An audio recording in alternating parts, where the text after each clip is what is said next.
Good morning, beautiful people. Another sunny morning here. Let's start. তো বৃহস্পতিবারের video এটা সকালবেলাটা শুরু হয় কিন্তু আমাদের বাঙালিদের প্রত্যেকটা বাড়িতেই লক্ষ্মী পুজো দিয়ে।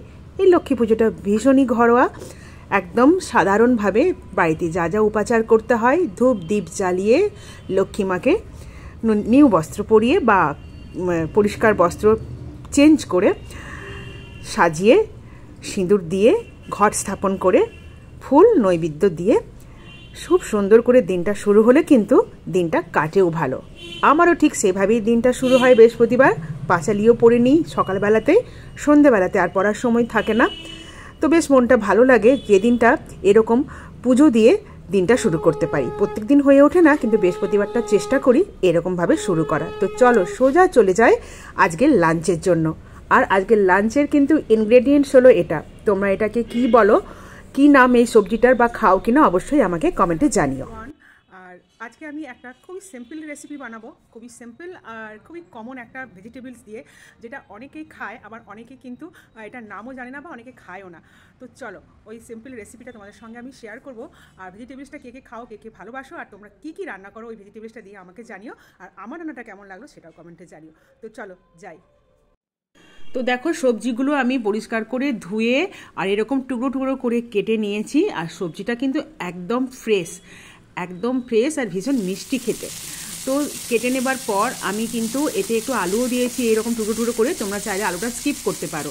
ননস্টিকে নিয়েছি বেশ খানিকটা তেল।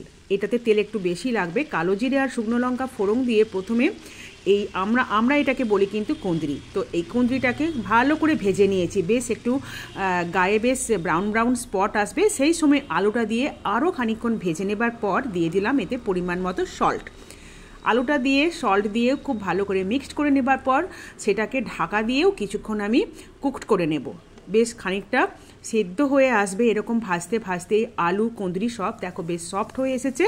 তারপর বেটে রেখেছি বেশ খানিকটা পোস্তটা দিয়ে মিক্সি ধোয়ার জলটাও এর মধ্যে দিয়ে নেড়ে চেড়ে ভালো করে মিক্সড করে নেব, শুকিয়ে নেব। আর আমি লঙ্কা গুঁড়ো দিতে ভুলে গেছিলাম, একটু ঝাল করার জন্য একটু লঙ্কা গুঁড়ো দিয়ে দিলাম সেই সময়। তারপরে আবার ভালোক্ষণ আমি ভালো করে কষিয়ে নিলাম যাতে কাঁচা যে লঙ্কার গুঁড়োর গন্ধটা না থাকে। তারপর বেশ জল শুকিয়ে ভেজিটেবলসটা শুকনো হয়ে গেলে আমি নামিয়ে নিলাম। আর নামানোর আগে একটুখানি দিয়েছি আমি চিনি, একটু মিষ্টি হবার জন্য। যেহেতু এটা ভেজ রেসিপি, মিষ্টি হলে ভালোই লাগে। তোমরা চাইলে মিষ্টিটা স্কিপ করতে পারো। তো এই ছিল আজকে আমার লাঞ্চের মেনু। শীতকালে গরম গরম ধোঁয়া ওঠা ভাতে একটুখানি ঘি আর কাঁচা লঙ্কা নিয়ে এই পোস্তটা দারুণ জমে যাবে কিন্তু। তো চলো গায়ে মাখা রোদ নিয়ে খেতে বসি এবার। দেখা হবে পরে, টাটা।